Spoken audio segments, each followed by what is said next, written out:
ನಾರಾಯಣಾಯ ಪರಿಪೂರ್ಣಗುಣಾರ್ಣವಾಯ ವಿಶ್ವೋದಯೋ ಸ್ಥಿತಿಲಯೋ ನಿಯತಿಪ್ರದಾಯ ಜ್ಞಾನಪ್ರದಾಯ ವಿಬುಧ ಅಸುರ ಸೌಖ್ಯ ದುಃಖ ಸತ್ಕಾರಣಾಯ ವಿತತಾಯ ನಮೋ ನಮಸ್ತೆ. ಶ್ರೀ ಗುರುಭ್ಯೋ ನಮಃ. ಈ ಪುರೂರವನು ಊರ್ವಶಿಯಲ್ಲಿ ಆಯು, ಶ್ರುತಾಯು, ಸತ್ಯಾಯು, ರಯ, ವಿಜಯ, ಜಯರೆಂಬ 6 ಮಂದಿ ಮಕ್ಕಳನ್ನು ಪಡೆದನು. ಇವರಲ್ಲಿ ವಿಜಯನ ಮೊಮ್ಮಗನಾದ ಮಾತೃಕೆನೆಂಬುವನಿಗೆ ಜಖ್ನು ಎಂಬುವನು ಮಗನಾದನು. ಗಂಗೆಯ ತನ್ನ ಆಶ್ರಮದಲ್ಲಿ ಪ್ರವಹಿಸುತ್ತಾ ಬಂದಾಗ ಈತನೇ ಈ ಜಲವನ್ನೆಲ್ಲ ಆಪೋಷಣವಾಗಿ ಕುಡಿದುಬಿಟ್ಟು ಭಗೀರಥನಿಂದ ಪ್ರಾರ್ಥಿತನಾಗಿ ಪುನಃ ಅದನ್ನು ತನ್ನ ಬಲಕರ್ಣ ದ್ವಾರದಿಂದ ಬಿಟ್ಟವನು. ಈ ಜಖ್ನುವಿಗೆ ಪುರೂರವೆಂಬ ಮಗನು. ಈ ವಂಶದಲ್ಲೇ ಗಾದಿ ಎಂಬುವನು ಹುಟ್ಟಿದನು. ಈ ಗಾದಿಗೆ ಸತ್ಯವತಿ ಎಂಬ ಮಗಳಾದಳು. ರುಚಿಕನೆಂಬ ಭೃಗುವಂಶ ಸಂಭೂತನಾದ ಬ್ರಾಹ್ಮಣನು ಈ ಸತ್ಯವತಿಯನ್ನು ತನಗೆ ಪತ್ನಿಯಾಗಿ ಕೊಡಬೇಕೆಂದು ಯಾಚಿಸಲು ಗಾದೆಯು ಹೇಗಾದರೂ ಈ ವರನನ್ನು ನಿವಾರಿಸಬೇಕೆಂದು ಒಂದು ಅಸಾಧ್ಯವಾದ ಕನ್ಯಾಶುಲ್ಕವನ್ನು ತಂದುಕೊಟ್ಟು ಕನ್ಯೆಯನ್ನು ಪಡೆಯಬಹುದು ಎಂದು ತಿಳಿಸಿದನು. ದೇಹವೆಲ್ಲ ಶ್ವೇತವರ್ಣವಾಗಿಯೂ ಬಲಗಿವಿ ಮಾತ್ರ ಕಪ್ಪಾಗಿಯೂ ಇರುವ 1,000 ಅಶ್ವಗಳನ್ನು ತಂದಿತ್ತರೆ ಸತ್ಯವತಿಯನ್ನು ಕೊಡುವುದಾಗಿ ಹೇಳಿದನು. ಆಗ ರುಚಿಕನು ಅದಕ್ಕೊಪ್ಪಿ ವರುಣದೇವನಲ್ಲಿಗೆ ಹೋಗಿ ಗಾದಿಯ ಅಪೇಕ್ಷಿಸಿದಂತಹ 1000 ಕುದುರೆಗಳನ್ನು ತಂದೊಪ್ಪಿಸಿ ಆಕೆಯನ್ನು ಪತ್ನಿಯಾಗಿ ಪಡೆದನು. ಮುಂದೊಂದು ದಿನ ಪುತ್ರವಿಹೀನಳಾಗಿದ್ದ ತನ್ನ ತಾಯಿಗೂ ತನಗೂ ಪುತ್ರ ಸಂತಾನೋದಯ ಆಗುವಂತೆ ಅನುಗ್ರಹಿಸಿದ ಸತ್ಯವತಿಯು ಇಚ್ಛೆಯನ್ನು ನೆರವೇರಿಸಲೊಸಗ ರುಚಿಕ ಮುನಿಯು 2 ಕುಂಭಗಳಲ್ಲಿ ಚೆರುಗಳನ್ನು ಸಿದ್ಧಪಡಿಸಿಟ್ಟು ಬ್ರಾಹ್ಮಣ ಸಂತಾನಕ್ಕೊಂದನ್ನು ಕ್ಷತ್ರಿಯ ಸಂತಾನಕ್ಕೊಂದನ್ನು ಅಭಿಮಂತ್ರಿಸಿಟ್ಟು ಬ್ರಾಹ್ಮಣ ಸಂತಾನದ ಚೆರುವನ್ನು ತನ್ನ ಪತ್ನಿಗೆಂದು ಕ್ಷತ್ರಿಯ ಸಂತಾನದ ಚೆರುವನ್ನು ತನ್ನ ಅತ್ತೆಗೆಂದು ಕೊಡಲುದ್ದೇಶಿಸಿ ಸ್ನಾನ ಮಾಡಿ ಬರಲು ನದಿಗೆ ಹೋದನು. ಅಷ್ಟರಲ್ಲಿ ಸತ್ಯವತಿಯ ತಾಯಿಯು ಅಳಿಯನು ತನ್ನ ಹೆಂಡತಿಗಾಗಿ ಉತ್ತಮ ಮಂತ್ರದಿಂದ ಚೆರುವನ್ನು ಸಿದ್ಧಪಡಿಸಿರಬಹುದೆಂದು ಊಹಿಸಿ ಅದನ್ನೇ ತನಗೆ ಕೊಡೆಂದು ಕೇಳಿದನು. ಸತ್ಯವತಿಯ ತನ್ನ ತಾಯಿಯ ಆ ಪ್ರಾರ್ಥನೆಯನ್ನು ನಿರಾಕರಿಸಲಾಗದೆ ತನಗಾಗಿ ಗಂಡನು ಅಭಿಮಂತ್ರಿಸಿಟ್ಟಿದ್ದ ಚೆರುವನ್ನು ತನ್ನ ತಾಯಿಗೆ ಕೊಟ್ಟು ಆಕೆಗಾಗಿ ಇಟ್ಟಿದ್ದುದನ್ನು ತಾನು ಸ್ವೀಕರಿಸಿದಳು. ಸ್ನಾನಾನಂತರ ನದಿಯಿಂದ ಬಂದ ರುಚಿಕ ಮುನಿಯು ನಡೆದು ಹೋದ ಈ ಪ್ರಮಾದವನ್ನು ಕಂಡು ತನ್ನ ಹೆಂಡತಿಯನ್ನು ಆಕ್ಷೇಪಿಸಿ ನಿನ್ನ ಉದರದಲ್ಲಿ ಕ್ರೂರ ಸ್ವಭಾವವುಳ್ಳ ಕ್ಷತ್ರಿಯ ಗುಣೋಪೇತನಾದ ಮಗನು, ನಿನ್ನ ತಾಯಿಯ ಉದರದಲ್ಲಿ ಬ್ರಹ್ಮಜ್ಞಾನಿಗಳಲ್ಲಿ ಶ್ರೇಷ್ಠವೆನಿಸಿದ ಮಗನು ಜನಿಸುವರು ಎಂದು ತಿಳಿಸಿ ನಿನ್ನ ಆತುರತೆಗೆ ತಕ್ಕ ಫಲವಿದು, ಅನುಭವಿಸು ಎಂದನು. ಆಗ ಅವಳು ಬಹು ಚಿಂತಾಕ್ರಾಂತಳಾಗಿ ಪ್ರಾರ್ಥಿಸಿದಳು. ಮುನಿಯು ಕನಿಕರಿಸಿ ನಿನ್ನ ಮಗನು ಶಾಂತನಾದವನು, ಅವನ ವೀರ್ಯದಿಂದ ಜನಿಸುವ ಮಗನು ಕ್ಷತ್ರಿಯ ಗುಣವಿಶಿಷ್ಟನು ಆಗಲಿ ಎಂದ ಅನುಗ್ರಹಿಸಿದನು. ಅದರಂತೆ ಸತ್ಯವತಿಯ ಮಗನಾಗಿ ತಪೋನಿಷ್ಠನಾದ ಜಮದಗ್ನಿಯು ಜನಿಸಿ ಆತನ ಪತ್ನಿಯಾದ ರೇಣುಕೆಯಲ್ಲಿ 4 ಮಂದಿ ಪುತ್ರರು ಜನಿಸಿದರು. ಅವರಲ್ಲಿ ಕೊನೆಯವನೇ ಪರಶುರಾಮನು. ಈ ಪರಶುರಾಮನೇ ರಜಸ್ತಮೋ ಗುಣವಿಶಿಷ್ಟರು ಅಧಾರ್ಮಿಕರು ಆಗಿ ಹೆಚ್ಚಿ ಹೋಗಿದ್ದ ದುಷ್ಟ ಕ್ಷತ್ರಿಯರನ್ನು ನಾಶಗೊಳಿಸಿದ ಲೋಕಭೀಕರ ಪರಶುಧಾರಿಯಾದ ಜಮದಗ್ನಿ ಪುತ್ರನಾದ ಬ್ರಾಹ್ಮಣ ವೀರನು. ಈ ಭೀಕರ ಕಾರ್ಯಕ್ಕೆ ಕಾರಣವನ್ನು ಕೇಳ ಬಯಸುವುದಾದರೆ ಹೇಳುವನು ಕೇಳು. ಪೂರ್ವದಲ್ಲಿ ಹೈಹಯ ದೇಶಕ್ಕೆ ದೊರೆಯಾದ ಕಾರ್ತವೀರ್ಯಾರ್ಜುನನೆಂಬ ರಾಜಶ್ರೇಷ್ಠನೊಬ್ಬನು ದತ್ತಾತ್ರೇಯ ಸ್ವಾಮಿಯನ್ನಾರಾಧಿಸಿ 1000 ತೋಳುಗಳನ್ನು, ಅತಿಶಯ ಪರಾಕ್ರಮ, ಬುದ್ಧಿಬಲ, ಇಂದ್ರಿಯಬಲ, ತೇಜಸ್ಸು, ಅಣಿಮಾದಿ ಅಷ್ಟೇ ಸರ್ವ ಸಿದ್ಧಿಗಳು ಹೀಗೆ ಅಗಾಧ ವರ ಬಲವೀರ್ಯಗಳನ್ನು ಪಡೆದು ತನಗೆದುರಿಲ್ಲದಂತೆ ಕೊಬ್ಬಿದನು. ಒಮ್ಮೆ ಇವನ ಬಲ ವೀರ್ಯ ಪ್ರದರ್ಶನವು ಬಹು ವಿನೋದಕರ ರೀತಿಯಲ್ಲಿ ನಡೆದು ಅತ್ಯಂತ ಕೌತುಕವನ್ನುಂಟು ಮಾಡುತ್ತಿರುವುದು. ಆ ವಿಚಾರವನ್ನು ಕೇಳು. ಕಾರ್ತವೀರ್ಯಾರ್ಜುನನು ಲೋಕದಲ್ಲೇ ತನಗೆ ಎದುರಿಲ್ಲದ ಸಾಹಸದಿಂದ ಕೊಬ್ಬಿ ತನ್ನ ರಾಣಿವಾಸದ ಅನೇಕ ಮಂದಿ ಸುಂದರಿಯರೊಂದಿಗೆ ತನ್ನ ರಾಜಧಾನಿಗೆ ಸಮೀಪದಲ್ಲಿದ್ದ ರೇವಾ ನದಿಯಲ್ಲಿ ಜಲಕ್ರೀಡೆಯಾಡಲು ಬಯಸಿ ಹೋದನು. ಅದರಲ್ಲಿ ನೀರು ತಕ್ಕಷ್ಟು ಆಳವಿಲ್ಲದಿರಲು ರಾಜನು 100 ತೋಳುಗಳನ್ನು ಪ್ರವಾಹಕ್ಕೆ ಅಡ್ಡವಾಗಿಟ್ಟು ತಡೆಗಟ್ಟಲು ನೀರು ಮತ್ತೊಂದೆಡೆಯಲ್ಲಿ ಶೇಖರವಾಗಿ ನಿಂತಿತು. ಈ ಜಲಾಶಯದಲ್ಲಿ ತನ್ನ ಪತ್ನಿಯರೊಂದಿಗೆ ಕ್ರೀಡಿಸುತ್ತಾ ತನ್ನ ಬಲಭಾಗದ 500 ತೋಳುಗಳಿಂದ ನೀರನ್ನೆರಚಿ ವಿನೋದಿಸುತ್ತಿದ್ದ ವಿನೋದಿಸುತ್ತಿದ್ದಾಗ ರಾಕ್ಷಸನಾದ ರಾವಣನು ಅವನ ಮೇಲೆ ಯುದ್ಧಕ್ಕೆಂದು ಬಂದನು. ರಾಜನು ಜಲಕ್ರೀಡಾಸಕ್ತನಾಗಿದ್ದನೆಂದು ಕೇಳಿ ಅಲ್ಲೇ ನದಿ ಪಾತ್ರದಲ್ಲಿ ಸ್ನಾನ ಮಾಡಿ ಶಿವಪೂಜೆ ನಿರತನಾಗಿದ್ದನು.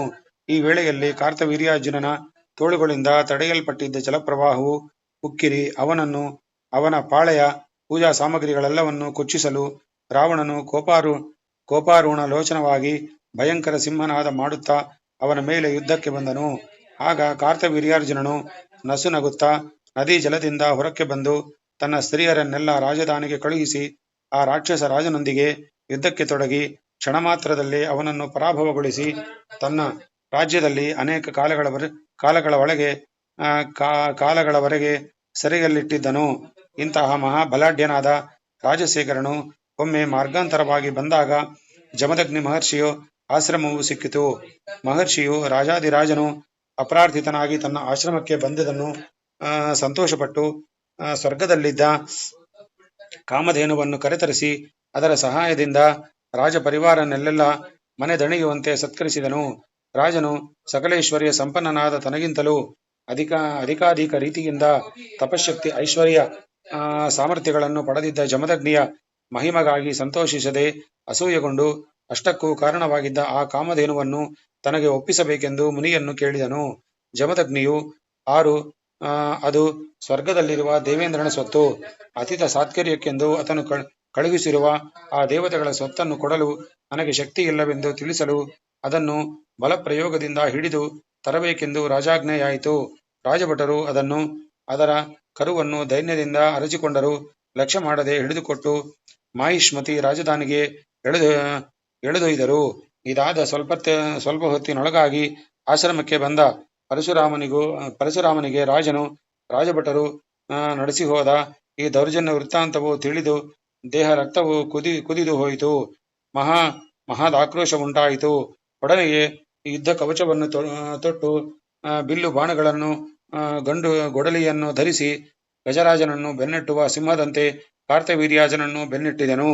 ಅವನ ಭಯಂಕರ ಆಕಾರವನ್ನು ನೋಡಿ ಅವನೊಂದಿಗೆ ಯುದ್ಧ ಮಾಡಿ ಕೊಲ್ಲುವಂತೆ ತನ್ನ ಸೈನ್ಯಕ್ಕೆ ಅಪ್ಪಣೆ ಮಾಡಿ ರಾಜನು ರಾಜಧಾನಿಯನ್ನು ಹೊಕ್ಕನು.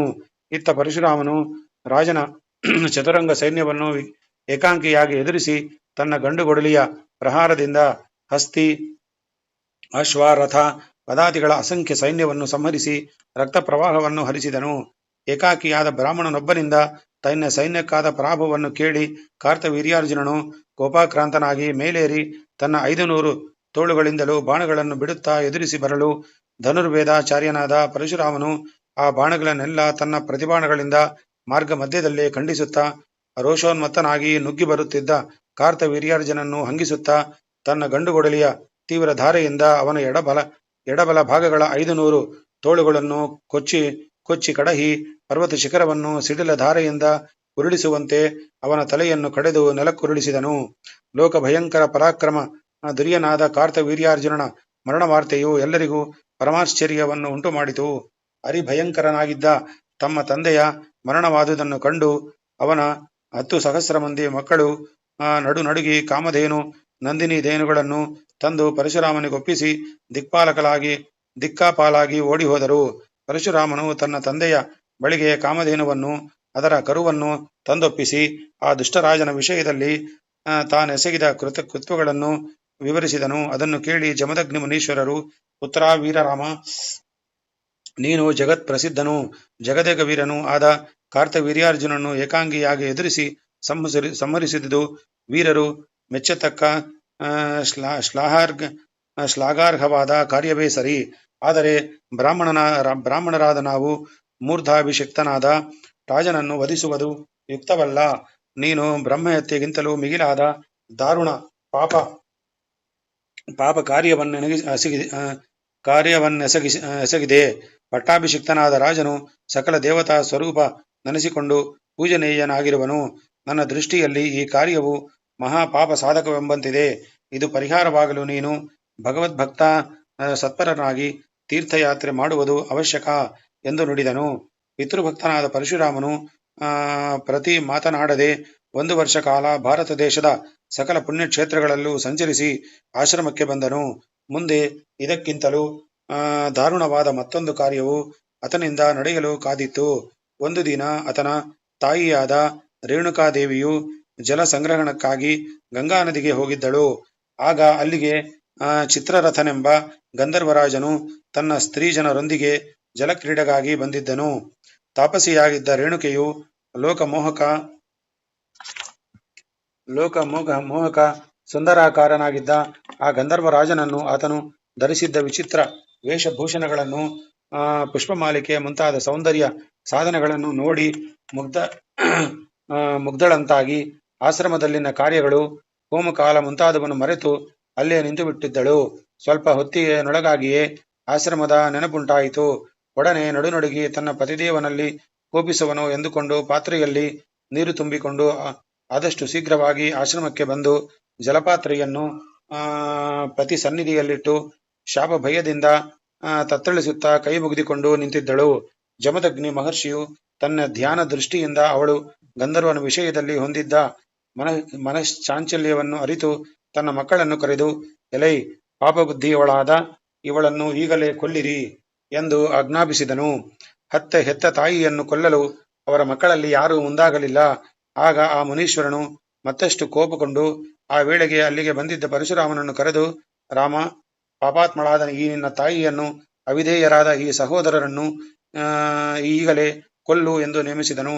ಆಗ ಆ ಪಿತೃಭಕ್ತನು ತನ್ನ ತಂದೆಯ ಅಗಾಧ ತಪಶ್ಶಕ್ತಿಯನ್ನು, ಯೋಗ ಮಹಿಮೆಯನ್ನು ಬಲ್ಲವನಾಗಿದ್ದರಿಂದ ತನ್ನ ಆ ಕಾರ್ಯಕ್ಕಾಗಿ ಲೇಷ ಮಾತ್ರವೂ ಶಂಕಿಸದೆ ಒಡನೆಯೇ ಖಡ್ಗವನ್ನು ಧರಿಸಿ ತನ್ನ ತಾಯಿಯನ್ನು ಅಣ್ಣಂದಿರನ್ನು ಒಂದೇ ಪ್ರಹಾರದಿಂದ ಸಂಹರಿಸಿಬಿಟ್ಟನು. ಇದನ್ನು ಕಂಡು ಜಮದಗ್ನಿಯು ತನ್ನ ಮಗನ ವಿಧೇಯತೆಗೆ ಹರ್ಷಿಸಿ, ಪುತ್ರ, ಈ ನನ್ನ ಕ್ರೂರ ಆಜ್ಞೆಯನ್ನು ಇಷ್ಟು ವಿಧೇಯತೆಯಿಂದ ನೆರವೇರಿಸಿದ ನಿನ್ನ ವಿಷಯದಲ್ಲಿ ನನಗೆ ವಿಶೇಷ ಪ್ರೀತಿಯುಂಟಾಗಿದೆ. ನಿನಗೆ ಬೇಕಾದ ವರವನ್ನು ಕೇಳು ಎಂದನು. ಆಗ ಪರಶುರಾಮನು, ತಂದೆಯೇ, ಪತಿವ್ರತೆಯಾದ ನನ್ನ ಈ ತಾಯಿಯನ್ನು, ನನ್ನ ಸೋದರರನ್ನು ಪುನಃ ಬದುಕಿಸು. ಅಲ್ಲದೆ ಇವರಿಗೆ ಈ ಹತ್ಯಾಕಾಂಡದ ವಿಚಾರ ಲೇಷ ಮಾತ್ರವೂ ನೆನಪಿಗೆ ಬಾರದಂತೆ ಅನುಗ್ರಹಿಸು ಎಂದು ಬೇಡಿದನು. ಮಹಾತಪಸ್ವಿಯಾದ ಜಮದಗ್ನಿಯು ಹಾಗೆ ಅನುಗ್ರಹಿಸಲು ಅವರೆಲ್ಲರೂ ನಿದ್ರೆಯಿಂದ ಎದ್ದಂತೆ ಎದ್ದದ್ದು ಮಾತ್ರವಲ್ಲ, ಏನೊಂದು ಸಂಗತಿಯು ನಡೆಯದಂತೆಯೇ ವರ್ತಿಸುತ್ತಿದ್ದರು.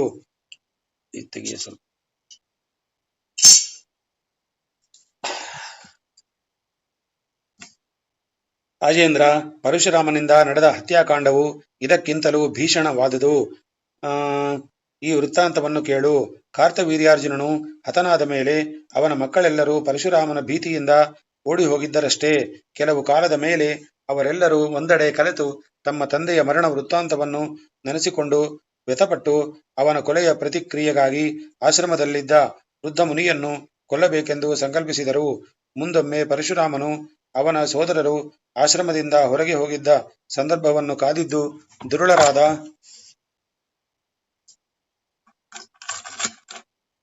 ದುರುಳರಾದ ಆ ಕಾರ್ತವೀರ್ಯನ ಮಕ್ಕಳು ಜಮದಗ್ನಿ ಮುನೀಶ್ವರನ ಆಶ್ರಮವನ್ನು ಪ್ರವೇಶಿಸಿ ಭಗವದ್ಧ್ಯಾನ ತತ್ಪರನಾಗಿದ್ದ ಕುಳಿತಿದ್ದ ಆ ಮುನಿಯ ಮೇಲೇರಿ ಬಂದರು. ರೇಣುಕಾದೇವಿಯು ದೈನ್ಯದಿಂದ ಬೇಡಿ ಕೊಲೆ ಮಾಡಬೇಡಿ ಎಂದು ಬೇಡಿಕೊಳ್ಳುತ್ತಿದ್ದರೂ ಕೇಳದೆ ಜಪ ಸಮಾಧಿ ಮಗ್ನನಾಗಿ ಮೈಮರೆತು ಕುಳಿತಿದ್ದ ಮುನೀಶ್ವರನ ತಲೆಯನ್ನು ಕತ್ತರಿಸಿ ಕೊಂಡೊಯ್ದರು. ರೇಣುಕೆಯು ತನ್ನ ಪತಿಗುಂಟಾದ ಅಘೋರ ಮರಣವನ್ನು ನೋಡಿ ಎದೆ ಬಡಿದುಕೊಳ್ಳುತ್ತಾ, ಹೇ ರಾಮ, ಓ ರಾಮ, ನಿಮ್ಮೆ ತಂದೆಗಾದ ಈ ದುರ್ಗತಿಯನ್ನು ನೋಡು, ಎಲ್ಲಿದ್ದೆಯೇ, ಬೇಗ ಬಾ ಎಂದು ಅರಚಿಕೊಂಡಳು. ಈ ಅರ್ಥನಾದವನ್ನು ಕೇಳಿ ಸಮೀಪದ ವನದಲ್ಲಿದ್ದ ಪರಶುರಾಮನು ಅವನ ಅಣ್ಣಂದಿರು ಆಶ್ರಮಕ್ಕೆ ಓಡಿ ಬಂದು ನಡೆದು ಹೋದ ಭಯಂಕರ ಕಾರ್ಯವನ್ನು ಕಂಡು, ಹಾ ಜನಕ, ಮಹಾ ತಪಸ್ವಿಯು, ಸಜ್ಜನ ಶಿರೋಮಣಿಯು, ಜಿತೇಂದ್ರಿಯರಲ್ಲಿ ಸರ್ವಶ್ರೇಷ್ಠನೂ ಆದ ನಿನಗೆ ಇಂತಹ ದುರ್ಮರಣವು ಪ್ರಾಪ್ತವಾಗಬೇಕೇ ಎಂದು ವಿಶೇಷವಾಗಿ ರೋಧಿಸಿದರು. ಆಗ ಪರಶುರಾಮನು ದುಃಖವನ್ನು ಶಮನ ಮಾಡಿಕೊಂಡು ಧೈರ್ಯಗೊಂಡು ರೋಷಾರುಣ ಲೋಚನೆಗಾಗಿ ತನ್ನ ಸೋದರನನ್ನು ಕುರಿತು, ತಲೆಯಿಲ್ಲದ ತಮ್ಮ ತಂದೆಯ ಮಂಡವನ್ನು ರಕ್ಷಿಸಿಡಿರೆಂದು ಹೇಳಿ ತನ್ನ ಗಂಡುಗೊಡಿಲೆಯನ್ನು ಧರಿಸಿ ಆಶ್ರಮವನ್ನು ಬಿಟ್ಟು ಮಾಹಿಷ್ಮತಿ ನಗರವನ್ನು ಪ್ರವೇಶಿಸಿ ಕಾರ್ತವೀರ್ಯನ ಮಕ್ಕಳೆನ್ನೆಸಿಕೊಂಡು ಇಂತಹ ದುರಂತ ಕಾರ್ಯವನ್ನು ನೆನೆಸಿದ ಆ ಕ್ಷತ್ರಿಯ ಹುಳುಗಳನ್ನೆಲ್ಲ ಹುಡುಕಿ ವಧಿಸಿ ಅವರ ತಲೆಗಳ ರಾಶಿಯನ್ನು ದೇಹ ರಕ್ತದಿಂದ ಮಡುವನ್ನು ನಿರ್ಮಿಸಿದನು. ರಾಜಧಾನಿಯ ನಿರ್ಜನವಾಗಿ ಸ್ಮಶಾನ ಸದ್ಮಶವಾಯಿತು. ಅಷ್ಟಕ್ಕೂ ಅವನ ಕೋಪ ತಣಯದಿಗಳು ಲೋಕದಲ್ಲಿ ಈ ದುರುಳ ಕ್ಷತ್ರಿಯರ ವಂಶವನ್ನೇ ಇರಗೂಡಬಾರದೆಂದು ಭೂಪ್ರದಕ್ಷಿಣೆ ಮಾಡಿಕೊಂಡು ತನ್ನ ತಾಯಿಯ ಪತಿ ಮರಣವಾದಾಗ ಉರಸ್ತಾಡನ ಮಾಡಿಕೊಂಡ ಅನುಸಾರವಾಗಿಯೋ ಎಂಬಂತೆ 21 ಬಾರಿ ಭೂಭಾಗವನ್ನೆಲ್ಲ ಸುತ್ತಿ ತಾಮಸ ರಾಜಸ ಗುಣಪ್ರದರಾದ ಕ್ಷತ್ರಿಯ ಸಂತಾನರನ್ನು ಕೊಲೆಗೈದು ಆ ರಕ್ತದಿಂದಲೇ ಶಮಂತ ಪಂಚಕವೆಂಬುದೊಂದು ಮಡುವನ್ನು ನಿರ್ಮಿಸಿ ಆ ರಕ್ತ ಜಲದಿಂದಲೇ ತಮ್ಮ ತಂದೆಯ ಆತ್ಮತೃಪ್ತಿಗಾಗಿ ತರ್ಪಣವನ್ನಿತ್ತು ಆಶ್ರಮಕ್ಕೆ ಹಿಂತಿರುಗಿದನು. ಮತ್ತು ಮಾಹಿಷ್ಮತಿಯಲ್ಲಿದ್ದ ತಮ್ಮ ತಂದೆಯ ಶಿರಸ್ಸನ್ನು ತಂದು ಆಶ್ರಮದಲ್ಲಿದ್ದ ಮಂಡದೊಂದಿಗೆ ಸೇರಿಸಿ ಅಪರ ಸಂಸ್ಕಾರ ನಡೆಸಿ ಸರ್ವದೇವಾತ್ಮಕವಾದ ಶ್ರೀಹರಿಯನ್ನು ಅನೇಕ ಬಗೆಯ ಯಜ್ಞ ಯಾಗಾದಿಗಳಿಂದ ಆರಾಧಿಸಿ ಯಾಗಾಂತದಲ್ಲಿ ಹೃತೃವಿಗೆ ಪೂರ್ವ ದಿಕ್ಕನ್ನು, ಬ್ರಹ್ಮನಿಗೆ ದಕ್ಷಿಣ ದಿಗ್ಭಾಗವನ್ನು, ಉದ್ಗಾತೃವಿಗೆ ಉತ್ತರ ದಿಕ್ಕನ್ನು, ಅಧ್ವರಿಯವರಿಗೆ ಪಶ್ಚಿಮ ದಿಕ್ಕನ್ನು, ಇತರ ಬ್ರಾಹ್ಮಣರಿಗೆ ಇತರ ದಿಗ್ಭಾಗಗಳಲ್ಲಿ ಭೂಮಿಯನ್ನು ಉಳಿದ ಭೂಭಾಗವನ್ನೆಲ್ಲ ಕಶ್ಯಪ ಮಹರ್ಷಿಗೂ ದಾನವಾಗಿ ಕೊಟ್ಟು ಸಕಲ ಪಾಪಗಳಿಂದಲೂ ಮುಕ್ತನಾಗಿ ಸರಸ್ವತಿ ನದಿ ಜಲದಲ್ಲಿ ಅಪಭೃತ ಸ್ನಾನ ಮಾಡಿ ಪರಿಶುದ್ಧನಾದನು. ಜಮದಗ್ನಿ ಮಹರ್ಷಿಯು ಭೌತಿಕ ದೇಹತ್ಯಾಗ ಮಾಡಿದ ಮೇಲೆ ಜ್ಞಾನಾತ್ಮಕ ದೇಹದಿಂದ ಸಪ್ತರ್ಷಿ ಮಂಡಲದಲ್ಲಿ ವಿರಾಜನನಾಗಿರುವನು. ಪರಶುರಾಮನು ಮುಂದಿನ ಮನ್ವಂತರದಲ್ಲಿ ಸಪ್ತರ್ಷಿಗಳಲ್ಲೊಬ್ಬನಾಗಿ ವೇದಗಳನ್ನು ಪ್ರಸಾರಗೊಳಿಸಬೇಕಾದುದರಿಂದ ಕೇವಲ ಶಾಂತಮೂರ್ತಿಯಾಗಿ ಪ್ರಕೃತ ಮಹೇಂದ್ರ ಪರ್ವತದಲ್ಲಿ ತಪೋನಿರತನಾಗಿರುವನು. ಪರೀಕ್ಷಿತ್ ನರೇಂದ್ರ, ಹೀಗೆ ಶ್ರೀಹರಿಯು ಪರಶುರಾಮಾವತಾರವನ್ನೆತ್ತಿ ದುಷ್ಟ ಕ್ಷತ್ರಿಯ ವಂಶವನ್ನು ನಿರ್ಮಾಣಗೊಳಿಸಿ ಆ ಯುಗದಲ್ಲಿ ಭೂಭಾರವನ್ನೆಳಿಸಿದ ರೋಮಾಂಚಕಾರಿ ಚರಿತ್ರೆಯನ್ನು ಕೇಳಿದೆಯಲ್ಲವೇ ಎಂದು ನುಡಿದರು. ರಾಜೇಂದ್ರ, ಋಷಿಕ ಮುನಿಯು ಮಂತ್ರಸಿಟ್ಟಿದ್ದ ಚರಕುಂಭಗಳಲ್ಲಿ ಒಂದ ಪ್ರಸಾದವನ್ನು ಭುಂಜಿಸಿದ್ದ ಆತನ ಪತ್ನಿಯ ಗರ್ಭಸಂಭೂತನಾದ ಜಮದಗ್ನಿಯು ವೃತ್ತಾಂತವನ್ನು ಇವರಿಗೆ ಕೇಳಿದೆಯಷ್ಟೇ. ಈ ಸಂಬಂಧದಲ್ಲಿ ಸತ್ಯವತಿಯ ತಾಯಿಯು ಭುಂಜಿಸಿದ್ದ ಚರುಪ್ರಸಾದದ ಫಲವಾಗಿ ಉದ್ಭವಿಸಿದ ಸಂತಾನ ವೃತ್ತಾಂತವನ್ನು ತಿಳಿವೇನು ಕೇಳು. ಋಷಿಕ ಮುನಿಯ ಅತ್ತೆಯು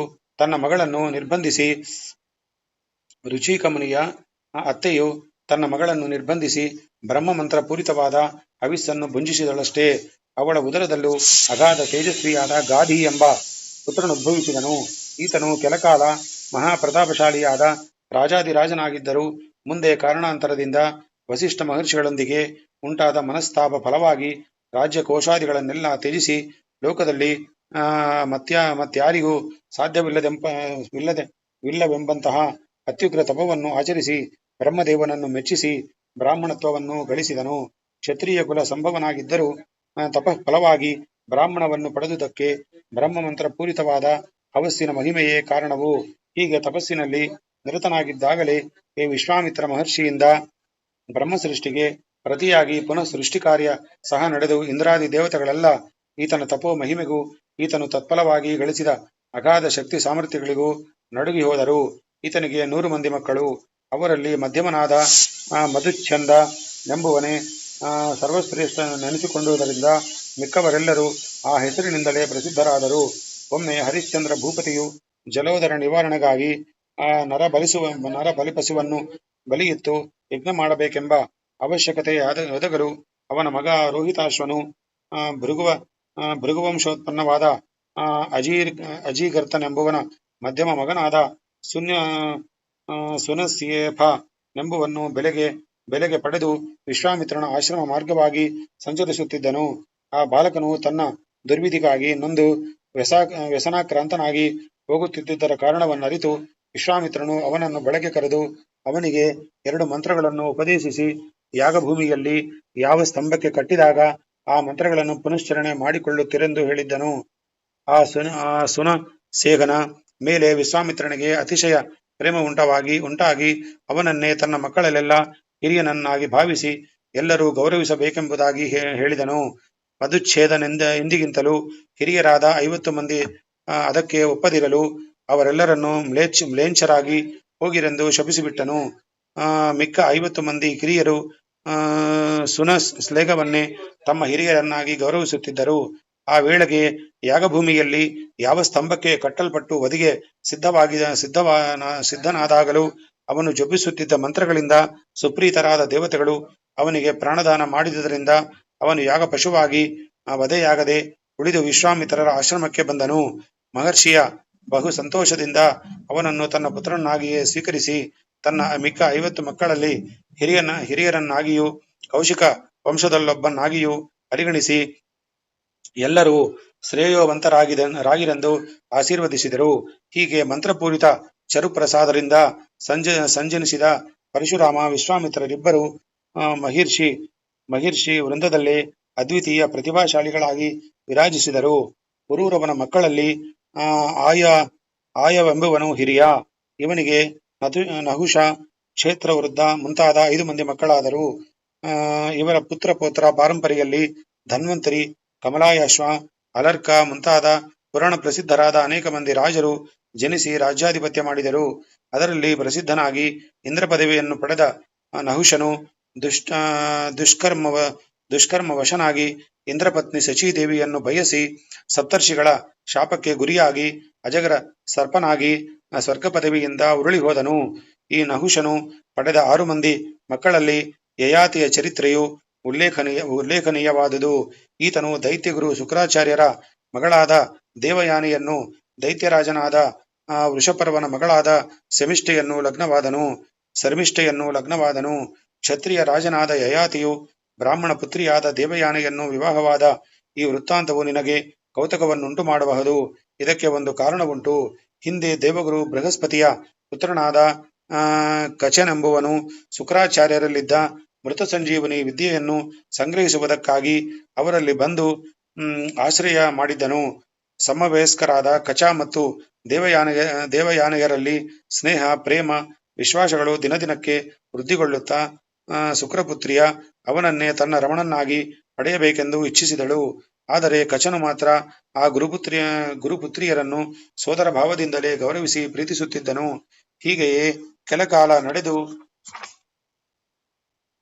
ಬರಲು ದೈತ್ಯರು ದೇವಗುರು ಪುತ್ರನಾದ ಈತನು ತಮ್ಮ ಗುರು ಶುಕ್ರಾಚಾರ್ಯರನ್ನು ಆಶ್ರಯಿಸುತ್ತಿದ್ದರ ಮರ್ಮವನ್ನರಿತು ಅವನು ಮೃತ ಸಂಜೀವಿನಿ ವಿದ್ಯೆಯನ್ನು ಕಲಿತು ದೇವತೆಗಳ ಬಳಿಗೆ ಹೋಗುವುದು ತಮಗೆ ಮಹಾ ಅಪಾಯಕಾರವೆಂದು ಬಗೆದು ಅವನನ್ನು ವಧಿಸಿಬಿಟ್ಟರು. ದೇವಯಾನೆಯು ಅವನನ್ನು ಅಗಲಿರಲಾರದೆ ತಂದೆಗೆ ಹೇಳಿ ಮೃತ ಸಂಜೀವಿನಿ ವಿದ್ಯಾ ಪ್ರಭಾವದಿಂದ ಅವನನ್ನು ಬದುಕಿಸಿಕೊಂಡಳು. ದೈತ್ಯರು ಪುನಃ ಅವನನ್ನು ದಹಿಸಿ ಅವನ ಬೂದಿಯನ್ನು ಶುಕ್ರಾಚಾರ್ಯರು ಕುಡಿಯುತ್ತಿದ್ದ ಮಧ್ಯದಲ್ಲಿ ಬೆರೆಸಿಬಿಟ್ಟಿದ್ದರು. ದೇವಯಾನೆಯು ಅಂದು ಸಂಜೆಯು ಕಚನು ಗೋ ಸಮೂಹದೊಂದಿಗೆ ಮನೆಗೆ ಬಾರದಿದ್ದನ್ನು ಕಂಡು ತನ್ನ ತಂದೆಯಲ್ಲಿ ಮೊರೆಯಿಡಲು ಆತನು ದಿವ್ಯದೃಷ್ಟಿಯಿಂದ ಕಚನು ಭಸ್ಮೀಭೂತನಾಗಿ ದುಷ್ಟರಾದ ದಾನವರ ದುಶ್ಚರ್ಯ ಫಲವಾಗಿ ತನ್ನ ಉದರ ಪ್ರವೇಶ ಮಾಡಿದನೆಂದು ತಿಳಿಯಿತು. ಆಗ ಆಕೆಯು ಸಲಹೆಯಂತೆ ಅವನಿಗೆ ಮೃತ ಸಂಜೀವನಿ ವಿದ್ಯೆಯನ್ನು ಉಪದೇಶಿಸಿ ತನ್ನ ಉದರವನ್ನು ಭೇದಿಸಿಕೊಂಡು ಹೊರಕ್ಕೆ ಬಂದು ತರುವಾಯ ತನ್ನನ್ನು ಬದುಕಿಸಬೇಕೆಂದು ವಿಧಿಸಿ ಹಾಗೆ ಮಾಡಿಕೊಂಡರು. ಹೀಗೆ ದೇವಯಾನೆ ಕಚರ ಗುರುಪುತ್ರಿ ಮತ್ತು ಶಿಷ್ಯರು ಮಾತ್ರವಲ್ಲ ಏಕೋದರರು ಅಂತಾಯಿತು. ಕಚನು ಹೀಗೆ ತಾನು ಉದ್ದೇಶಿಸಿ ಬಂದಿದ್ದ ವಿದ್ಯಾ ಸಂಗ್ರಹಣವಾದ ತರುವಾಯ ದೇವಲೋಕಕ್ಕೆ ಹೊರಡಲನುವಾಗಲು ದೇವಯಾನೆಯು ತನ್ನ ಇಚ್ಛಾನುಸಾರ ತನ್ನನ್ನು ಪರಿಗ್ರಹಿಸಿ ಪಾಣಿಗ್ರಹಣ ಮಾಡೆಂದು ಅವನನ್ನು ಬೇಡಿದಳು. ಕಚನು, ಅಮ್ಮ, ನೀನು ಗುರುಪುತ್ರಿ ಮಾತ್ರವಲ್ಲ, ನಾವಿಬ್ಬರೂ ನಿನಗೆ ತಿಳಿದಿರುವಂತೆ ಏಕೋದರವಾಗಿದ್ದೇವೆ. ಹೀಗಿರುವಲ್ಲಿ ಸೋದರಿಯಾದ ನಿನ್ನೊಂದಿಗೆ ನನಗೆ ವೈವಾಹಿಕ ಸಂಬಂಧವು ಹೇಗೆ ಉಂಟುಕೊಡುವುದು? ಕ್ಷಮಿಸು ಎಂದು ನುಡಿದನು. ಅವಳ ಅಪೇಕ್ಷೆಯನ್ನು ನಿರಾಕರಿಸಿದನು. ಆದರೆ ದೇವಯಾನೆಯು ಅದಕ್ಕೊಪ್ಪದೆ ತನ್ನ ಮನದಾಸೆಯನ್ನು ನೆರವೇರಿಸುವುದಕ್ಕಾಗಿ ಕುಪಿತಳಾಗಿ ಅವನು ಕಲಿತ ಮೃತಸಂಜೀವಿನಿ ಮಂತ್ರವು ಫಲಿಸದಿರಲೆಂದು ಶಪಿಸಿದಳು. ಆಗ ಕಚನು ಸಹ ಬ್ರಾಹ್ಮಣ ಧರ್ಮಕ್ಕೆ ವಿರುದ್ಧವಾದ ಸ್ವಚ್ಛಂದ ಚಾರಣಿಯಿಂದ ಅವಳನ್ನು ಕ್ಷತ್ರಿಯನೇ ವಿವಾಹವಾಗಲಿ, ಅವಳಿಗೆ ಬ್ರಾಹ್ಮಣ ವರನೊಂದಿಗೆ ವಿವಾಹವಾಗದಿರಲೆಂದು ಶಪಿಸಿದನು. ದೇವಯಾನಿಗೆ ಕ್ಷತ್ರಿಯನೊಂದಿಗೆ ವಿವಾಹ ಸಂಬಂಧ ಬೆಳೆಯಲು ಏರ್ಪಟ್ಟ ಈ ಕಾರಣವು ಕಾರ್ಯರೂಪವನ್ನು ಹೊಂದಿದುದು ವಿಚಿತ್ರವಾಗಿಯೇ ಇದೆ. ಕೇಳು. ಮುಂದೊಂದು ದಿನ ಈ ದೇವಯಾನೆಯು ದೈತ್ಯರಾಜನಾದ ವೃಷಪರ್ವ ಪುತ್ರಿಯಾದ ಶರ್ಮಿಷ್ಠೆಯು ಇತರ ಸಖಿಯರೊಂದಿಗೆ ವನವಿಹಾರಕ್ಕೆಂದು ಹೊರಟಾಗ್ಗೆ ಅಲ್ಲೊಂದು ಮನೋಹರವಾದ ತಾವರೆ ಕೊಳದಲ್ಲಿ ಇಳಿದು ಜಲಕ್ರೀಡೆಯಾಡುತ್ತಿದ್ದರು. ಈ ಸಂದರ್ಭದಲ್ಲಿ ಆ ಮಾರ್ಗವಾಗಿ ವೃಷಭ ರೂಢನಾಗಿ ಪಾರ್ವತಿ ಪರಮೇಶ್ವರರು ಹೋಗುತ್ತಿದ್ದನ್ನು ಕಂಡು ನಿರ್ವಸ್ತ್ರೆಯಾಗಿ ನೀರಾಟವಾಡುತ್ತಿದ್ದ ಆ ಯುವತಿಯರು ನಾಚಿ ಶೀಘ್ರವಾಗಿ ನೀರಿನಿಂದ ಹೊರಕ್ಕೆ ಬಂದು ತಮ್ಮ ತಮ್ಮ ವಸ್ತ್ರಗಳನ್ನು ಹುಡುಕಿ ತೆಗೆದುಕೊಳ್ಳುವಷ್ಟು ಅವಕಾಶವಿಲ್ಲದೆ ಕೈಗೆ ಸಿಕ್ಕಿದ್ದುದನ್ನು ಉಟ್ಟುಕೊಂಡರು. ಇದರಿಂದ ಶರ್ಮಿಷ್ಠೆಯು ಲಜ್ಜಾತುರದಲ್ಲಿ ದೇವಯಾನೆಯ ವಸ್ತ್ರಗಳನ್ನು ಉಟ್ಟುಕೊಂಡು ಬಿಟ್ಟಳು. ಅದನ್ನು ಕಂಡು ದೇವಯಾನೆಯು ತನ್ನ ಇತರ ಸಖಿಯರನ್ನು ಕುರಿತು, ಈ ಶರ್ಮಿಷ್ಠೆಯೇ ಅಹಂಕಾರವನ್ನು ಹೆಮ್ಮೆಯನ್ನು ನೋಡಿದಿರಾ? ಬ್ರಾಹ್ಮಣರಾದ ನಮ್ಮ ವರ್ಣವನ್ನು ಸೇವಿಸಿಕೊಂಡಿರಬೇಕಾದ ಈ ವರ್ಣಹೀನರು ನಮ್ಮ ತಂದೆಯ ಬಳಿ ಶಿಷ್ಯವೃತ್ತಿ ಎಂದಿರುವೆಂಬುದನ್ನು ಮರೆತು ನನ್ನ ವಸ್ತ್ರವನ್ನು ಲೇಷ ಮಾತ್ರವೂ ಶಂಕೆಯಿಲ್ಲದೆ ಉಟ್ಟುಕೊಂಡಿರುವಳಲ್ಲ ಎಂದು ಆಕ್ಷೇಪಿಸಿದಳು. ಇದನ್ನು ಕೇಳಿದ ಶರ್ಮಿಷ್ಠೆಯು, ಎಲೆ, ಎಷ್ಟೇ ನಿನ್ನ ಅಹಂಕಾರ! ನಮ್ಮ ತಂದೆಯು ಕೊಡುವ ಭಿಕ್ಷೆಗೆ ಕೈಯೊಡ್ಡಿ ನಿಮ್ಮ ತಂದೆಯು ಸಿಂಹಾಸನದ ಕೆಳಗೆ ಸೊಂಟ ಕಟ್ಟಿಕೊಂಡು ನಿಂತಿರುವ ಬಡ ಬ್ರಾಹ್ಮಣನೆಂಬುದನ್ನು ಮರೆತು ಏನೆಂದು ಬೊಗಳುತ್ತೀರಿಯೇ ಎಂದು ಪ್ರತಿಭಟಿಸಿ ಅವಳನ್ನು ಸಮೀಪದಲ್ಲೇ ಇದ್ದ ಒಂದು ಹಾಳು ಬಾವಿಗೆ ನೂಕಿಸಿ ತಾವೆಲ್ಲರೂ ನಗರಕ್ಕೆ ಹೊರಟು ಹೋದರು. ಸ್ವಲ್ಪ ಹೊತ್ತಿನ ಮೇಲೆ ದೈವ ಯೋಗದಿಂದ ಅಲ್ಲಿಗೆ ಬಂದ ಯಯಾತಿರಾಜನು ಆ ಬಾವಿಯಲ್ಲಿದ್ದು ತನ್ನ ದುಸ್ಥಿತಿಗಾಗಿ ಗೋಳಾಡುತ್ತಿದ್ದ ಅವಳಿಗೆ ತನ್ನ ವಸ್ತ್ರವೊಂದವನ್ನು ಕೊಟ್ಟು, ಹಾಗೆ ವಸ್ತ್ರಾಚ್ಛಾದಿತಳಾದ ಅವಳನ್ನು ಕೈಕೊಟ್ಟು ಮೇಲಕ್ಕೆತ್ತಿದನು. ಆಗ ಅವಳು ತಾನು ಹಾಗೆ ಬಾವಿಯಲ್ಲಿದ್ದುದಕ್ಕೆ ಕಾರಣವನ್ನು ತಿಳಿಸುವುದರೊಂದಿಗೆ, ರಾಜೇಂದ್ರ, ಈಗ ನೀನು ನನ್ನ ಕೈ ಹಿಡಿದು ಕೋಪದಿಂದ ಉದ್ಧರಿಸಿರುವ ಆದುದರಿಂದ ನಾನು ಇದನ್ನೇ ಪಾಣಿಗ್ರಹಣವೆಂದು ಭಾವಿಸಿದ್ದೇನೆ. ನಿನ್ನಿಂದ ಗ್ರಹಿಸಲ್ಪಟ್ಟ ಈ ಕೈಯನ್ನು ಮತ್ತೊಬ್ಬ ಪುರುಷನನ್ನು ಗ್ರಹಿಸುವುದು ಯುಕ್ತವಲ್ಲ. ಬ್ರಾಹ್ಮಣ ಕನ್ಯೆಯಾದ ನನ್ನನ್ನು ಕ್ಷತ್ರಿಯನಾದ ನೀನು ಹೇಗೆ ಬರೆಸುವುದೆಂದು ಶಂಕಿಸಬೇಡ. ಹಿಂದೆ ಕಾರಣಾಂತರದಿಂದ ದೇವಗುರು ಪುತ್ರನಾದ ಕಚನಿಂದ ನಾನು ಕ್ಷತ್ರಿಯ ವೀರನೊಂದಿಗೆ ವಿವಾಹವಾಗಬೇಕೆಂದು ಶಪಿಸಲ್ಪಟ್ಟಿದ್ದೇನೆ ಎಂದು ಆತನೊಪ್ಪಿಸಿದಳು. ತರುವಾಯ ಮನೆಗೆ ಬಂದು ತನ್ನ ತಂದೆಯಾದ ಶುಕ್ರಾಚಾರ್ಯನ ಬಳಿ ಶರ್ಮಿಷ್ಠೆಯಿಂದ ತನಗಾದ ಪರಾಭವನೆಲ್ಲ ಹೇಳಿಕೊಂಡು ತಾನು ಒಂದು ಕ್ಷಣವೂ ಆ ಸ್ಥಳದಲ್ಲಿರಲಾರನೆಂದು ಹಠಪಡಿದಳು. ಆಗ ಶುಕ್ರಾಚಾರ್ಯನು ವೃಷಪರ್ವನ ಆಸ್ಥಾನವನ್ನು ತ್ಯಜಿಸಿ ಮಗಳೊಂದಿಗೆ ಹೊರಟನು. ಈ ವೃತ್ತಾಂತವನ್ನು ತಿಳಿದು ಆ ದೈತ್ಯರಾಜನು ತನಗಿನ್ನೇನು ಗತಿಯೆಂದು ಮೊರೆಯಿಟ್ಟು ಆಕೆಯು ತಮ್ಮ ತಂದೆಯ ಸಮ್ಮತಿ ಪಡೆದು ವಿವಾಹವಾದ ಯಯಾತಿ ರಾಜನಿಗೆ ತನ್ನ ಮಗಳಾದ ಶರ್ಮಿಷ್ಠೆಯನ್ನು ಮದುವೆ ಮಾಡಿಕೊಟ್ಟನು.